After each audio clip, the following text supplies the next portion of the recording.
At Arizona State University, we've made online education better, smarter, and more personalized so you can go further in your aspiring field. I decided to pursue medicine once I realized that ASU did have the online program for biological sciences. You're still required to learn the same curriculum. You're still being tested on the same content that anyone would be tested on in person. The comprehensiveness of the program prepared me so well for medical school.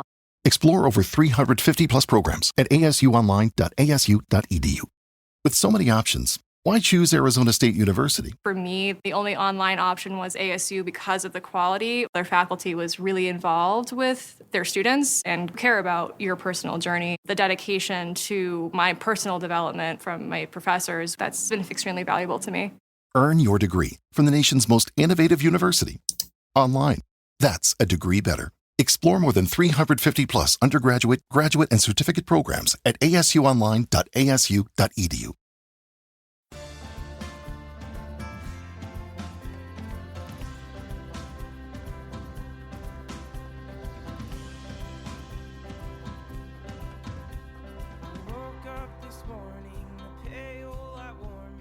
Hey everybody, and welcome to the first episode of Is This Adulting, a weekly conversation between two best friends navigating adulthood as overgrown man-children.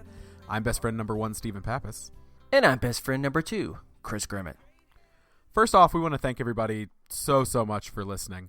Without you, we would just be two weirdos talking into microphones, which we probably still are, but at least someone's listening. So thank you. True. So, since this is our first episode, we just want to tell you a little bit about what you can expect from the show. So, Chris, do you want to tell everybody a little bit about what this is about? Sure. Yeah, so Stephen and I have known each other for about 10 years now. We were roommates for 3 years in college, just to kind of give you like an idea of our dynamic, so it's real sweet. In our conversations recently, though, we've kind of been realizing that we don't always feel like we're doing this whole adult thing very well. No. And we kind of realized a lot of people can kind of relate to that. And so we decided just to kind of start the show, not really as a way to explain to anybody how to be an adult, because obviously we couldn't necessarily do that, but just as a way to have a little bit of fun and navigate life together and with our listeners. So this podcast is going to be a conversation. Each week, each of us are going to bring a topic to the table to discuss for your entertainment. We'd also like to bring in listener topics to the table as well. So if you have a topic that you'd like to hear us talk about on the show, then please contact us either on our Facebook page, or you can shoot us an email at isthisadultingpod@gmail.com. Right. And these topics can be absolutely anything. Nothing's too serious. Nothing is too silly for us to tackle. One week we could be talking about Batman and why he has so many Robins, and how Carrie Kelly is pretty great as a Robin, but Dick Grayson is the only Robin that is rightful, what with him becoming Nightwing and such. I'm a nerd, can you tell? And then immediately we could be talking about, how we're coping with an issue that we're grappling with that week, something that's really weighing on us, something that's hard. So nothing is off limits here. With this being the first episode, we'll just briefly tell you a little bit about ourselves. I'm going to start. My name's Steven. I live in Charlotte, North Carolina with my wife, Katie, and my way too big dog, Ghost.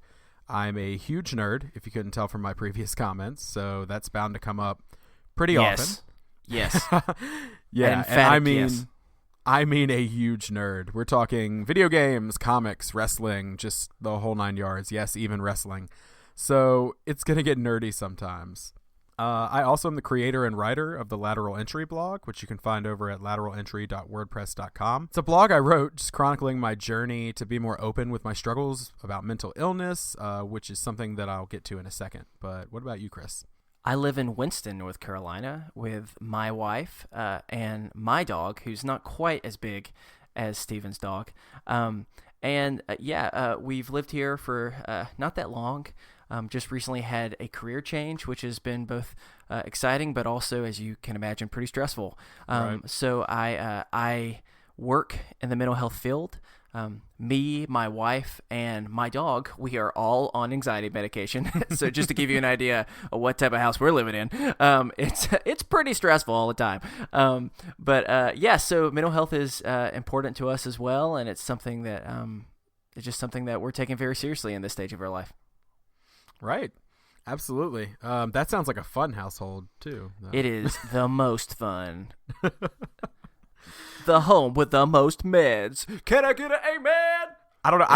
I don't know. I've got just a tray of meds in there that we could compare. So yeah, we won't I get have into one that. of those old man pill boxes. But anyway, The Now one that with you- like the ones with like the each letter for the day of the week type of thing. oh yeah, AM that's and so PM. adorable. AM and PM. Oh my Oh yeah, I'm a gosh. 65-year-old man stuck in a 27-year-old's body. That's fair. Hey, at least it's working. Oh, I love it. But so now that you know a little bit more about who we are, we're going to start off the same way we will every week with a mental health check-in. Mental illness is something we both struggle with, clearly, as we've been talking about. I personally have a panic disorder. I suffer from chronic depression. My father passed away about 3 months ago, and so since then I've dealt with PTSD and agoraphobia. So just really a lovely cocktail of mental illness that I've been dealing with both recently and for my whole life. What about you, Chris? So mental health is something that, like I mentioned before, is important to me and my household, but also it's important to my whole entire family and most of my community that I surround myself with. I've struggled with a lot of anxiety over the years myself. I was a larger kid growing up, so you can kind of imagine what that is like. But it's kind of surrounded so many of people in my life, and so that's why it's important to us. And in general, as a podcast, good mental health is something that's very important to both of us.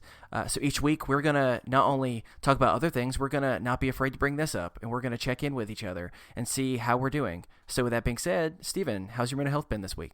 My week has been not so great. Right now, I am kind of coming off a few panic attacks here in the last few days. It has been just one of those weeks where the anxiety is trying to take over, and that's not been fun. But I was able this week to, like I said, agoraphobia has been a thing lately. I haven't been able to get very far from my house. I was able this week to chaperone a trip with young adults, and I spent an entire night out of my house, and I only mildly panicked once. So That's that's good, at though, least man. something. Yeah, that's good. Yeah, right. It's improvement. So this week has been overall not great, but it kind of ended pretty well. So that's good. What about you? You know, it started out like a pretty good week, and then lately things have been kind of like going on a dive, man. Like I mentioned already, my dog has got some real heavy anxiety, and it's like such a stress. You know, it's not like we have kids or anything, but in a small way, this is kind of like a child for us, and he is just constantly stressing himself out. We're having to be cautious because he's obviously making the neighbors upset when we're gone, and so a lot of times we kind of feel like we have to be stuck in the house, which obviously can just be super draining. And I mean, you know it more than I do. You're talking about being agoraphobic, and it can just be an exhausting, defeating thing. And so Right. overall, it's been okay, but it's been struggling towards the end because, you know, I'm cared for someone who's really struggling right now, and that then adds to your own anxiety. So, Right. Okay, but let's hope that maybe next week can be a little bit better. I think that's sometimes a good motto for all of us. Yeah, that's always the hope. Now, a big part of our goal in doing this is to break the stigma on mental illness. So often there is this negative idea of people with mental illness, and this word that I've tried to kind of take back lately of being quote unquote crazy. And I really dislike that is kind of a derogatory term now.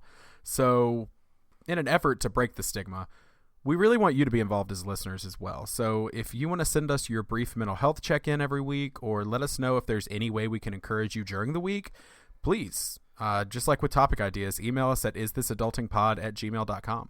So like Steven said, we want to encourage people the best that we can, but we don't also just want to soak in our own stress and anxiety because we do that already so much. So we also want to be having some fun.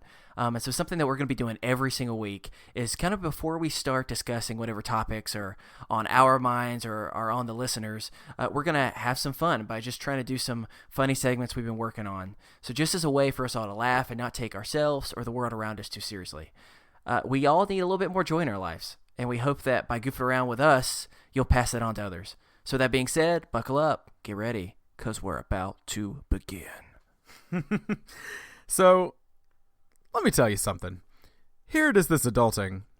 We care about people, and we want them to find love if that's what makes them happy. Of course.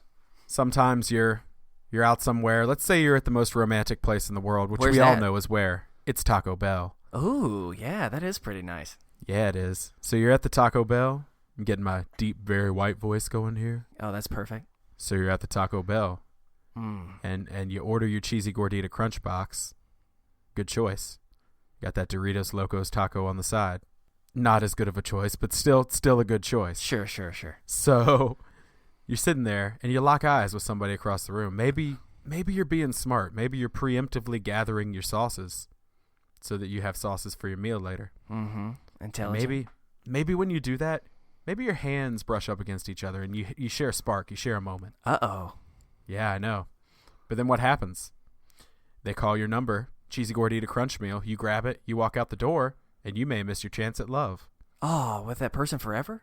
I know, exactly. So we are here to make sure that you have a shot at finding that person. So we're going to read the best misconnections we can find on Craigslist every week. Yes. In hopes that the two people can reconnect. It's a segment we're calling, oddly enough, Misconnections. So, Chris, you want to hit me with one of those? Oh, do I? You don't have to get me started. Hey, Stanley. Can you hit it for me? Ooh, okay. That's an interesting beat we got going on. Okay, I think I can work with this. Let's go. Oh, yeah. This goes out to all you lovers out there. The first misconnection is a letter that's written to You Farted in Trader Joe's. All the way in Danbury, Connecticut. This is what the letter reads. You were the tall brunette with a near-perfect body that farted in the bread section last night. I was the tall guy next to you that looked over and asked, was that you? You quickly replied, no, of course that wasn't me. You almost seemed insulted that I would have asked. But as the stank grew, you continued to deny your flatulence. However, it was quite evident. I tried to get rid of that stench by waving 2 loaves of ciabatta bread into the air. You then proceeded to storm off in a very angry manner. Girl, you are beautiful, even though you're a liar and fart like a Clydesdale. However, I'd love to meet up sometime. Love, Lonely, in aisle 3. Steven, I don't know about you, but my advice would be, girl, swallow your pride and maybe a Pepto and give this man a call. You got another one for me? I smell love in the air. No, that was just your fart. The next letter is titled, Our Eyes Met During a Bank Robbery. What?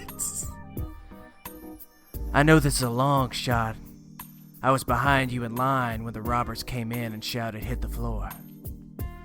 You, tall, lovely, earmuffs, holding some kind of automotive tool. Me, tall, yellow jacket, with a fresh haircut. Our eyes met under the desk. I picked up your purse, the one with that odd spoon in it. And we chatted about how dumb the Republican candidates had performed in the debates the night before. Oh, saucy. I know. I asked for your number, or I would have asked for your number, but, I was shy. Besides, the gunman had told me not to move and be quiet. After that, we lost our wallets, and you smiled. I smiled back. I think we made a connection while losing our credit cards. So if you see this ad, please tell me what bank and what color sneakers I had on. I hope you Oddly see specific. this. Love, put your hands where I can see them, 'cause they're missing a ring with my name on it.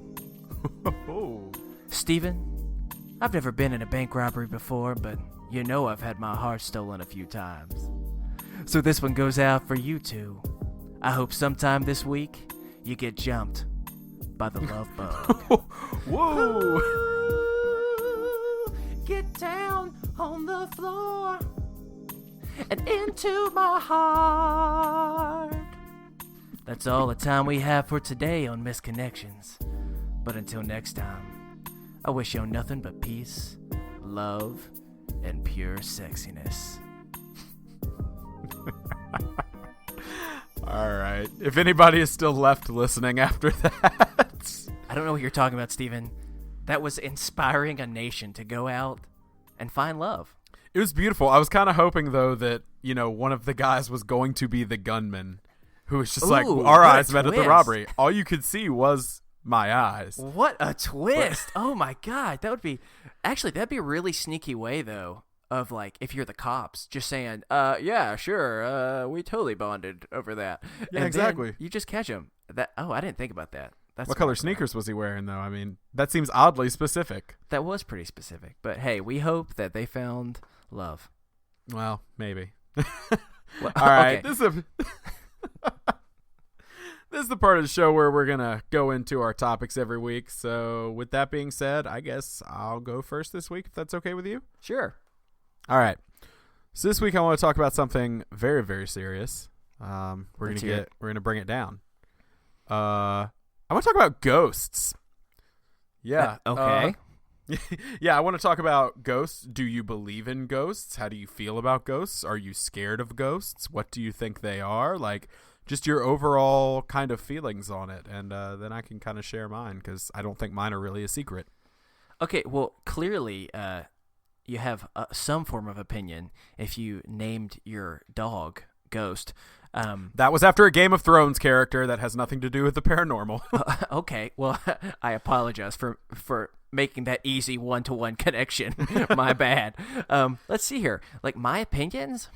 So I think I did a little bit of research on this because when I first started thinking about Ghost, I kind of had like a two-pronged approach, so to speak, okay? Okay. One, I don't really believe. However, if anything seems creepy, then all of a sudden I believe. So really, I think it's more of like I believe by convenience or not convenience, or in that case. And so I didn't really feel very comfortable with that. So I tried to do a little bit of like more research on trying to understand what in the world it was. And things started freaking me out when I went on the internet and typed in, "Are ghosts real, dude?"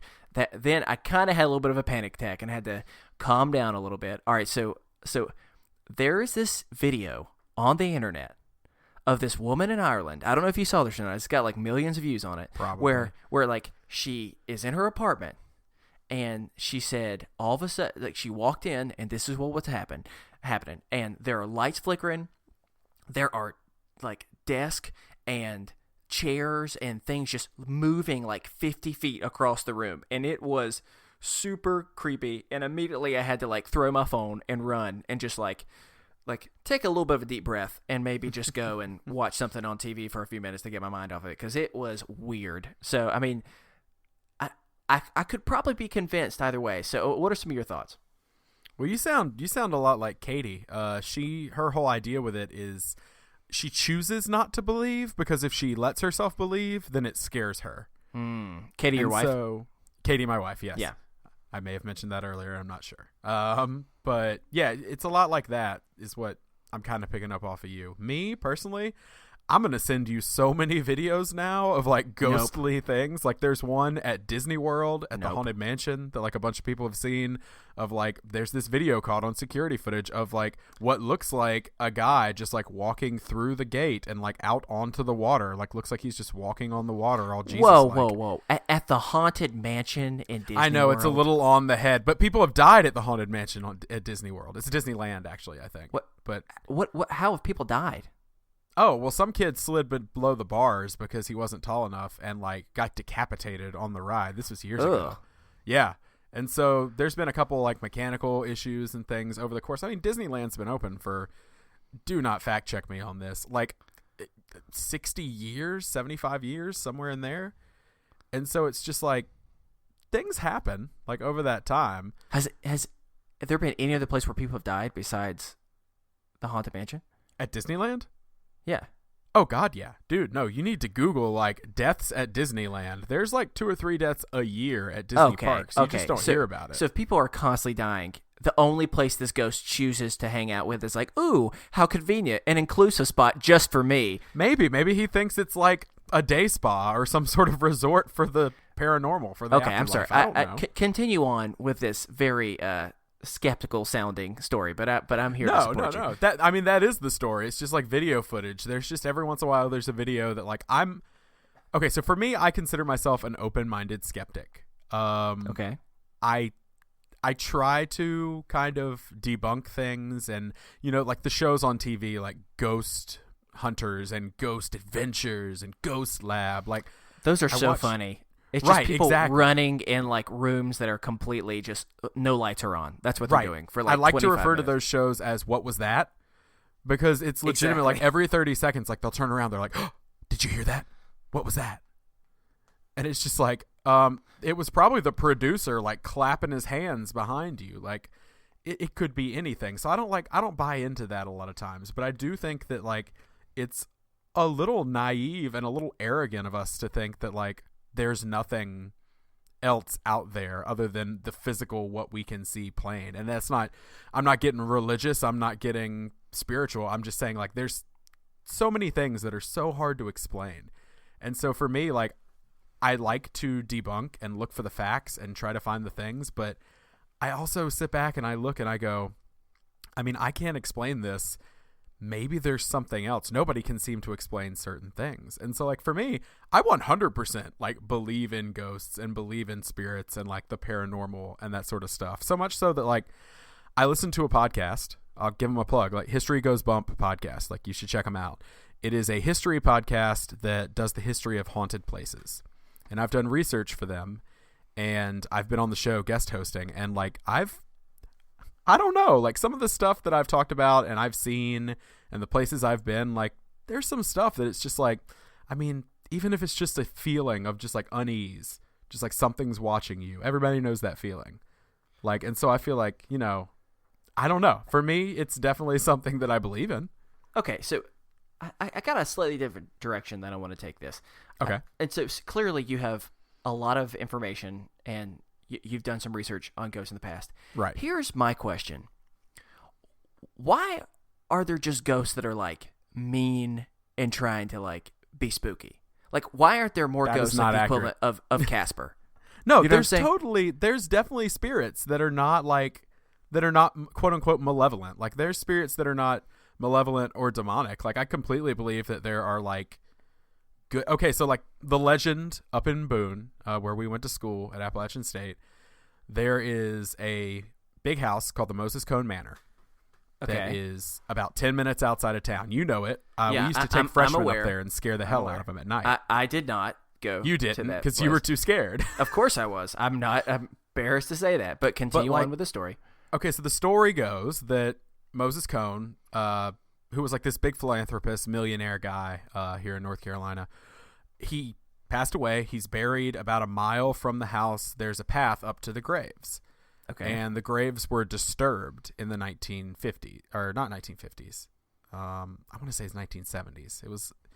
It was later 90s, but or not. A very important aspect. You know what I'm. Words are hard, dude. It was like the late 1900s, somewhere in there. But the grave was disturbed, and ever since then, there's been these reports of people saying like they've seen this figure that has led them from the graves down to the house, almost like a guide of just like helping them out in the dark at night. And so like I don't know if that's true or not. Well, it's all hearsay. I guess that's fine, but this is not what I'm getting at. Like I don't want like a super quiet ghost that's just walking and you follow the ghost. I want like a ghost named Brody who wants to hang out and play ping pong. Like that's what I'm looking for. Like, what's up, bro? It's me. Like that's what I'm looking. I want a ghost that it's like fun to hang out with, like to do some cool pranks with. And then who would be scared of ghosts? Everyone would want to be hanging out. I feel ghosts have given other ghosts a bad name if they are in fact real. I am calling on the spirits right now for a ghost to chill out. Don't tempt the spirits, dude. Okay, that might be true. But over here, like I don't want spirits that are going to be like scaring me. You know, I want one that's wanting to hang out, have some fun. Let's go get some tacos.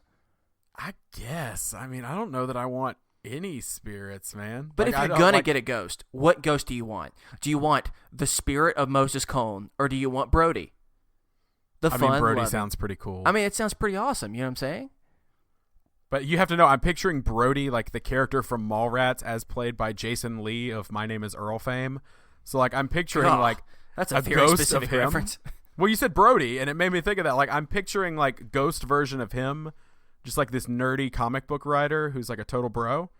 And I'm down with that. Like, I can hang out with him. I just see, like, Brody as this guy that plays cornhole and, you know, wears those, like, what are the short pants called, chubbies or whatever, like that. Like, chubbies. Like, yeah, I'm just saying something like that. If that's the case, I'd be down with hanging out with Brody. But that's my issue with Ghost. And here's another thing. Why are there no, like, romantic Ghost? I'm not saying, like, their story is not a romantic long lost love thing, but right. Why isn't there, like, you're not running into any ghosts on Tinder? You know what I'm saying? Just one that wants to hang out, just wants to be in love, is a very gentle person. That's what I don't know that ghosts have mastered the app yet, you know? That's fair. I just see them trying to like, swipe, but their finger just keeps going through the thing and just makes them more and more angry. Right. And it's like, it goes to the argument that so many people make of like, well, why are there no ghosts from like 1997? Why are there no ghosts from like 2017 like that have died? Like, why don't you see like, why is it all like 17 and 1800s and ooh, that's an interesting point. Early turn of the century? And I don't know, but a lot of people believe a lot of the residual hauntings and stuff kind of revolve around like places of heightened energy. And so like Gettysburg, I mean, that's about as like heightened dramatic like as you could get. And so there's a lot of stuff kind of going on in Gettysburg. And when I say residual haunting, I mean people believe that it's almost like a memory that's playing back and you can see it, but you can't interact with it. They're not sentient. These things that you're seeing are just repeats. It's the universe playing a repeat of what happened there. And so it's like you're watching a video or a hologram almost. It's really weird. It's really interesting too. And I feel like I could sit here and talk for like hours on ghosts and paranormal stuff. But I don't know, man. I'm kind of with them on the whole thing though. It's like I if I'm going to meet some ghost, I want some ghost from the last like 20 years. You know, I want someone. I want like ageist. Tupac. That's what I want. Tupac's not dead, so okay, that's fair. Fine, so, fine. I believe he's alive somewhere. Okay, fine. Well then, okay. And this is bringing up a painful memory for me. But Paul Walker, no, the greatest man on God's green earth. Why in the world is Paul Walker not just hanging around? Because I would love to hang out with Paul Walker. I mean, I'm sure he is. Like, I'm sure they're talking like on the sets of like Fate of the Furious. Is that what the new one's called? I'm sure they're all like just hanging out with Paul. Are you saying that for sure? Are you no, saying I'm that not confidently? saying that for sure. Okay. I'll have to call whatever. Dwayne up and see what Dwayne has to say. So interesting thing about the terms ghosting though. So I was looking up stuff on the internet about ghost, and then this word popped up that I've never seen before, and it was one of those like first moments where I kind of felt like, man, am I getting old that I don't understand these references? But have you heard of like, I guess it's like a millennial term, ghosting? Do you know what that is?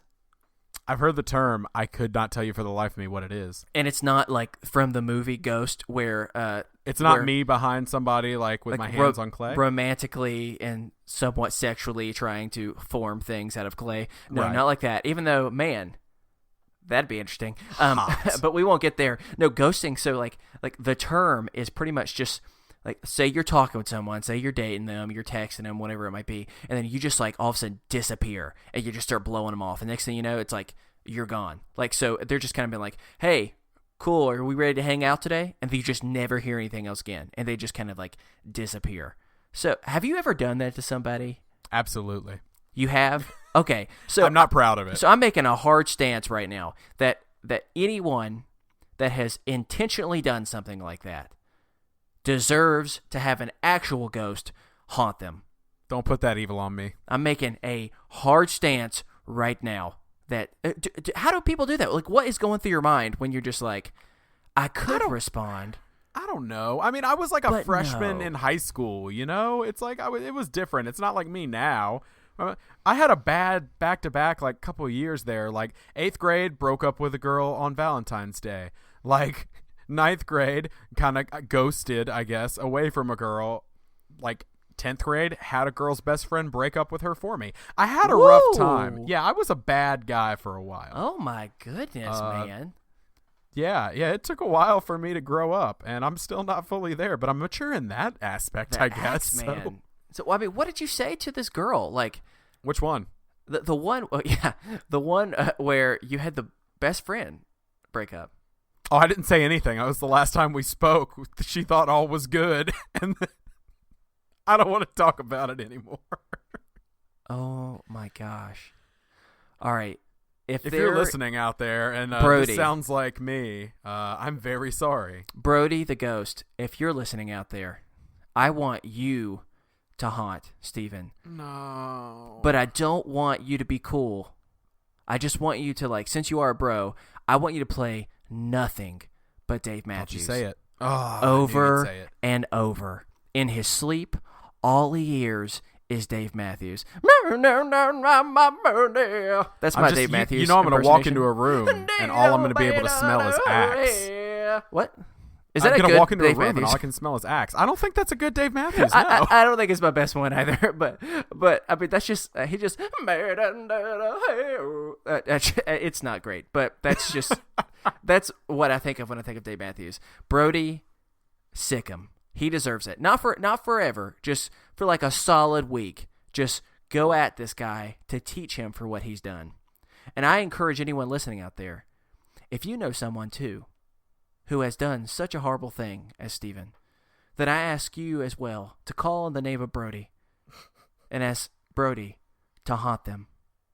That's just my personal opinion. That's what I'm going for. But that's a hard stance. I will report back to you next week and let you know if Brody's causing trouble. How's that? Yeah, I think that's a great idea.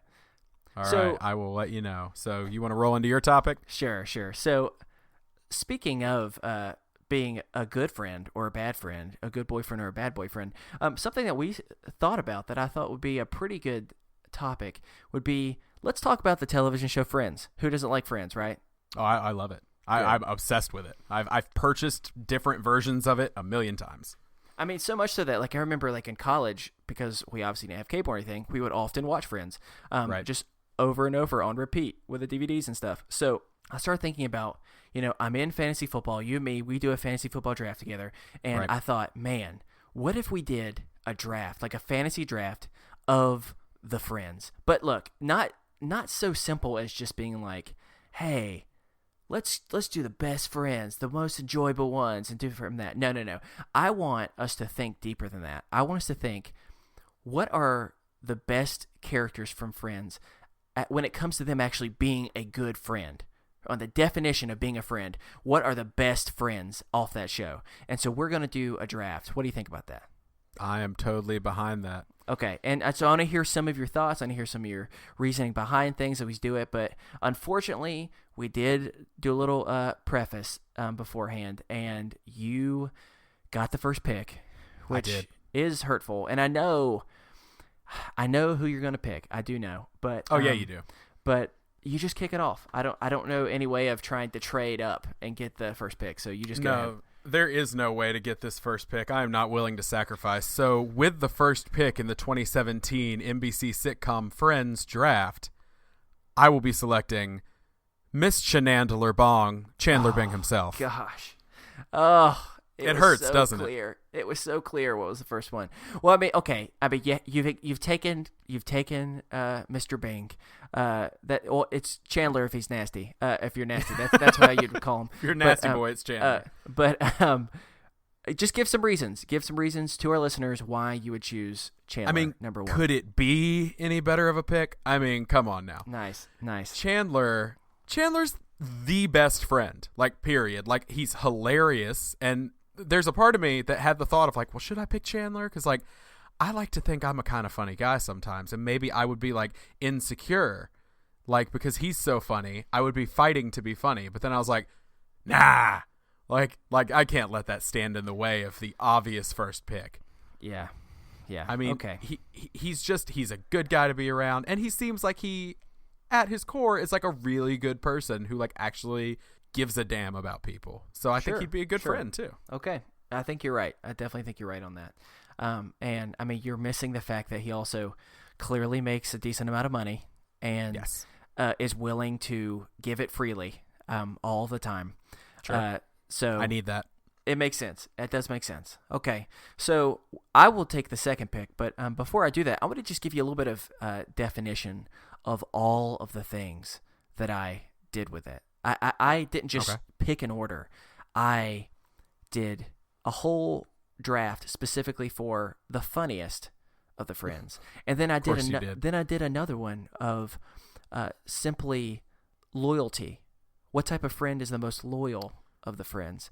Ladies and gentlemen, this is the most Chris Grimmett thing I have ever heard in my life, and you will be getting a ton of this. Okay, whatever. I apologize for being thorough over here. Oh no, that's exactly what you do, and I'm the one who flies by the seat of my pants. When you draft, you have to think about the 5 years out. So loyalty is important, especially when you start thinking back. Not all of them are always that loyal. Right. And finally, I just thought, I mean, this one sounds a little bit weird, but I kind of said like friends with benefits, but not the way that you think that I'm referring to it. like some of them they have a lot of benefits that you can get from being their friend. And so I put all those into the equation to come up with my first pick of the draft, which is the overall second pick of the NBC Friends Is This Adulting Fantasy Friends draft. And I'm going with no other than the Italian Stallion. No. Joey. No, how did I know? And here's my reason why. So Joey, like when I was thinking about humor, without a doubt, I don't actually think he's the top, obviously, because you got like Chandler and stuff, but like I think he's up there in the top half. He's a very funny, just easy, light-hearted type of guy, but also like he's very loyal. Yeah, you think about like he's got a big family, he's committed to them. Like that's just kind of how he is. And then even from a benefit standpoint, think about this, especially later on. Like sure, he gets some points dinged for constantly mooching off of you, but at the same time, later on when he gets famous, like you get free stuff all the time. You get to go to like games. You get to go to like premieres and meet other famous people. That sounds like a pretty awesome benefit to have. And so I think he's a good, steady, can't go wrong with my first pick, Joey. Nah, that's a good pick. And so you kind of rattled my strategy because clearly, from my reaction, I was going to go with Mr. How You Doing himself. But of course. Unfortunately, I don't have that option now. So I'm going to move down to what would have been my third pick, but with my second pick in the NBC constantly changing name of Is This Adulting Friends draft, I'm going to select Princess Consuela Banana Hammock herself, Miss Phoebe Buffet. Interesting. Okay, let me hear why. Okay, I'm going to show my work here. So Phoebe, one, is in the top tier to me of funny. Okay. Very funny. And it's because she's so out there. She's so weird. And I'm talking like second season on Phoebe. No offense from like first season Phoebe, but they tried to make her like a little too like she's the weird eccentric hippy dippy girl, and like they didn't focus on her character. Sure. And so once you get out of season 1 and you realize like one, I would argue she's extremely loyal, and she's the friend when things are happening and she needs something like, oh Rachel, you can come move in with me. Like, oh, you can. She's the one that's going to be there to help support you. And yeah, she doesn't make a lot of money, but she's creative. And I can identify with that. I don't make any money, but I'm being creative. And so I just take a step back and I'm like, I think that makes a good friend. Like, I think the conversations could be good. I think the collaborations could be good. And just having her on my team, I feel like it makes my friends team ever so strong. Okay. So this is the first area in the draft where we are taking a big like split right down the middle of the road. Okay. I got a hot take for you. Phoebe was my very last pick. Oh. And not only was Phoebe my very last pick, out of my 3 main qualifiers, she was my last on there. Why? Okay, let me explain to you. Funny, I mean she's funny, but like she's not the top when it comes to funny. Loyal, I'm going to make a complete argument with you that she is the least loyal out of all How the is she friends. the least loyal? let's think about this. She is super flaky. She's always just going off doing things, and they don't know anything about it. She's like, even in that one episode, I can't remember which one it is. Like she specifically like acknowledges like, yeah, I just see myself at some point just maybe not being around. Like I think she is the least loyal out of all of them. Don't get me wrong. I think all of them are pretty loyal people, but out of that, she is definitely the least. And from like a benefits standpoint, she's without a doubt the bottom. What does she have to offer besides like? I mean, sure. We enjoy her songs because they're funny, but if I was friends listen to it all the time, it would drive me up a wall. And this sounds crazy because I really thought at the beginning of this, Phoebe was going to be towards the top of mine. But when I really started to think it through, she just doesn't have much to offer. That's a hot take. I know some people right now are ready just to put me on the stake. I know that, but that's just science, man. I had to do what I had to do, and someone had to be last, and she was my last one. So. All right. Well, I mean, I can't argue with your reasoning. I may disagree with it, but I'm not going to say that you're wrong. It's your opinion. All right. So. Speaking of hot takes, here comes my next hot take. Okay. Are you ready for this? For my second overall pick, something I imagine you would have not million years said. I'm going with Monica. Ooh, no. See, I'm going to show my hand now. Monica, bottom of all my lists. Okay, that's fair. But let me explain to you why I think she deserves to be second. Okay. On my humor, I agree. She's the bottom of the list. She's definitely not as funny. From a loyalty standpoint, I mean, she's for the most part loyal. I mean, I would say she's middle of the pack. She's no more or less loyal than the majority of them. Okay. But for me, it's all about the benefits with this pick. Think about it. She's got that amazing apartment loft that almost all of them have lived at some point for so cheap. She is an amazing cook. She is constantly cooking you free things, and you're never having to like pay for any of it. She is she's controlling, and that is a big ding. No doubt about it. But at the end of the day, she also is so like anal about stuff. You could easily be like, Monica, I can't do my taxes. No problem. I'll do them all for you. And she would enjoy it. Like if you say, man, I have a really messy house. What am I going to do? Hey, I've got the perfect gift for my friend, someone who literally wants to clean in her spare time. All of those benefits for me was just like, it was too hard to not take for number 2. And I know that I probably should have waited on because I knew you wouldn't have picked her, but I just started thinking about it. And like, although she's low on the other parts, that benefits, there's so many things that are good from that I couldn't say no. What can I say? I know it's crazy, but I'm going with Monica. I have super goofy. I needed someone on the other end. Yeah, but how grating does she become sometimes of just like, man, don't want to listen to her anymore. Just the way she is constantly turned just like she's going 100 miles an hour all the time. It's like sometimes I need to cut my brain off. Earplugs, man. Earplugs. You know what I'm saying? That sounds hateful. I mean, look, how many times does like Joey or any of them come in, come out, get that food, and leave? Sure. Am I acknowledging that maybe I'm taking advantage of this friendship a little bit? That's possible. But at the end of the day, she is a good friend. And I mean, she's over here trying to watch your babies if you got a baby all the time. Like she's loyal when it comes down to it. And that's why I had to go with it. I know it's kind of crazy. And okay, I have to admit something else to you. This was not part of my what did I say? Algorithm? Yeah, there we go. That's the word. It wasn't part of my algorithm, but I did have a big crush on her earlier on. Right? No, I understand that. And so I couldn't help it. I had to go with my heart and my gut and my brain all in one, and that took me to Miss Monica Geller. All right. So I guess that's down to me, and I will be deciding who gets who of the last two. And what a bottom 2 to have. You know what I'm saying? I know, right? I feel like, there was a part of me early on that was like, I need to draft them both as a unit. I could see that argument. Because if I draft them as a unit, I feel like I got like a real Dak Ezekiel, like going back and forth. Mm-hmm. Like, I think I know which one you're going to pick, but I'm not sure. See, that's the thing is I wasn't sure until almost this very moment. Okay. Because so I was you've going really back and thought forth. this through. Right, exactly. No, I've thought about it a lot, like which one of these two, because I figured there's a good possibility. The Monica thing surprised me. Sure. But I figured that our bottom 3 would be our bottom 3. Mm-hmm. I figured Monica, Rachel, Ross, they're going to be the bottom 3 of the 6. Sure. So then I'm sitting there looking and I'm going, all right, well, Monica's going to be my last resort just because for me, character-wise, friend wise. I didn't take into account the cooking. Yeah. So like now That's I'm just a big like, one, man. Like I just remember how much jam she made in that one episode. Dude, I'm she's like, oh. constantly cooking.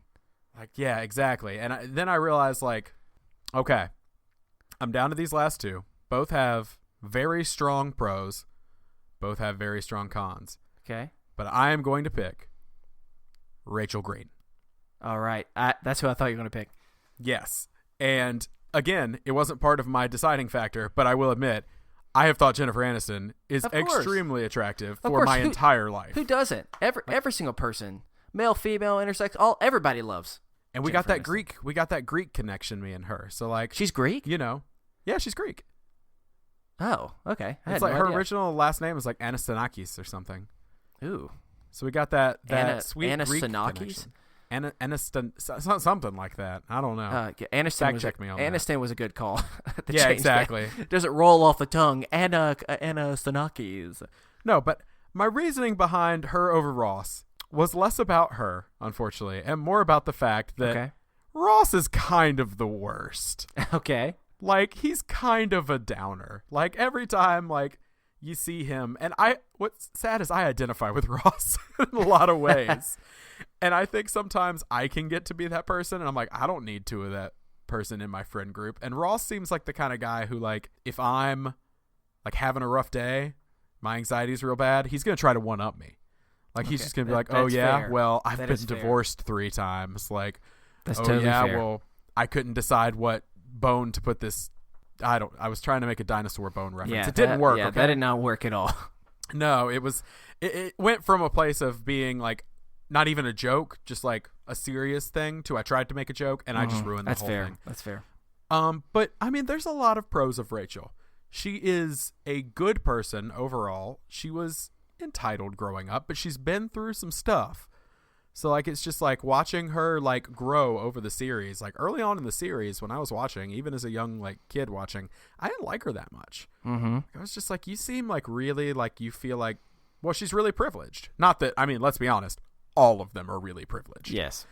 But it was just, she came from this place of like extreme, like high money white privilege. And like, she seemed just kind of like, I don't know, kind of flaky, not great. But then as the show went on, you come to realize like, she's super deep and she's got like all these emotions and all of these like kind of aspects of her that I feel like make her a good support, make her a good listener. Like she seems like the type of friend who you go to with an issue and she will legitimately listen to you and talk it out. And you're right. Maybe I did sacrifice that with Phoebe, but I knew I'd have it with Rachel. And then if I really need to feel better, I'll just go on over to Mr. Number One Pick and he'll make me feel a lot better with all the laughs. Well, I'm glad that you picked Rachel because I actually was not going to pick Rachel. Again, another hot take here at Chris Land. I was going to pick Ross, and here's my reason why. Okay. I think that I agree with you. In many ways, he is kind of the worst. He's super annoying in many ways. But when I started thinking about my main categories, maybe I'm the only one that feels this way, but I think Ross is really funny. I had him as number 2 on the humor. Like I think he's absolutely hilarious. I think he's real funny. And if I'm not going to be able to get Chandler for funny, then Ross is the next best thing because he is he's witty on a lot of different type of stuff. I think in that way. Plus, he has a lot of funny qualities that happen that he's not intending on, so you get to laugh at a lot of his own like faults, which is kind of just enjoyable thing that you can do with friends. Also, I consider him the most loyal out of any of the friends, undisputed, because the dude, not only did he stay with someone who clearly did not love him in his marriage, he is loyal and dedicated to his job, to his friends, to his children, to pretty much Rachel in particular for years and years and years.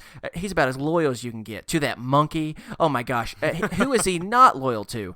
And so because of that, I had to do that. And really the only thing from a benefit standpoint, it's pros and cons. He can totally be annoying, but also he's relatable, almost more relatable in some ways than some of the other friends are, because a lot of bad things happen to him. And I mean, he's a paleontologist, so it's not like I'm not really interested in the high and fast stakes world of paleontology. So it's not like I can get a benefit from that. But I do think that overall, he'd be fun to hang out with. He's got a little bit of money and he's willing to share it. You know what I'm saying? So, That's like, fair. I mean, that's always a good thing. So, because of that, I'm okay with having Ross as my pick. So, let's do a quick overview. Who are our teams again for best friends? Not from, like, the TV show aspect, but just as quality friends. Right. Okay. And I want to say, first off, I 100% agree. If we had been doing, like, best friends, like, as of characters, like, who were the best characters, Yeah. Ross was my number 2. Okay. Easy. Yeah. He's my number 2 overall pick. Before Joey or Phoebe, and I got into a rather heated argument with my wife about this because she thinks I'm wrong. But no, okay. So overall, my pick, and I'm going to throw you a little curveball here at the end. My team is Chandler Bing, Yeah. Phoebe Buffet, Rachel Green, and I'm going to throw you a curveball. We each get to pick one bonus character. And since God. I am going first, my bonus character for the show, as far as recurring roles, is going to be, of course, Gunther, the coffee shop man. Dude, I haven't had time to carefully put all of these things in my algorithm, so know. I'm on the spot. I'm at a disadvantage. Favorite character? There are a lot of good ones, but if I have to just go with my gut with what I'm thinking about right now, just because I think this person is really funny. Oh gosh, I'm down to 2. Which one should I do? I'm gonna do a more minor character because one of the ones I was thinking about becomes a major character later on. I'm gonna have to go with Mr. Geller, the father, because he is so goofy. He's hilarious, and his clear favoritism over Ross is both horrible, but for whatever reason, also really funny. Right. And so because of that, I think I'm going Mr. Geller. If you're putting me on the spot, I was thinking Cool, there you between go. him and Mike, Phoebe's husband. So, but I'm staying with Mr. Geller. Okay, so that would make your team, just to remind everybody. Joey, Monica, Ross, and Mr. Geller. So pretty much the Geller family plus Joey, which is not Joey. which was not my intention by any means, but that just kind of seemed to happen. Now I'm starting to think maybe I shouldn't have picked this because their family dynamics are going to be horrible for Oh, it's going to be hangout. rough. It's going to be real rough. You're going to have to hear a lot of drama. That's fair, but that's when me and Joey just go and hang out and let them fight it out. All right, well, we're going to put up a poll on Facebook and Twitter, and you tell us which team you think did better. I'm not which feeling as team good would you about rather this be now. friends with? Yeah, I know. People are going to vote. I need some love. In the name Which of Brody team the would you Ghost, rather be I need friends Brody's with? help. You want Team Steven? Of course you want Team Steven, let's be honest. Or do you want Team Chris? Help me out. I'm insecure. That's my tagline. There you go. All right, well, we're going to get out of here. If you'd like to send us a topic for discussion or a mental health check-in, you can do so at isthisadultingpod@gmail.com. Follow us over on Twitter nope, that's not even our Twitter. It is at isthisadulting. Find us over on Facebook, and make sure to check out our Patreon. We're currently entirely listener-supported, so if you'd like what you hear and you want to help us make this little dream a reality and you want more of the crazy, please consider clicking on over to patreon.com/isthisadulting. We have tons of cool rewards there. It ranges from exclusive content and bonus episodes to some written stuff to merchandise once we get that up and running, and much, much more. So definitely check it out. We'd like to thank the collection for the use of our theme music, The Borrowers, off their album Ars Moriendi. That's going to do it for us here on Is This Adulting this week. I've been your best friend, Steven. And I'm your best friend, Chris. And remember, kids, be happy, stay healthy, and go hug someone. Because you never know. They may just need it. Oh, sweet. I know, so sweet. The world just needs it, man. They just need it. Yeah. All right, bye. Bye.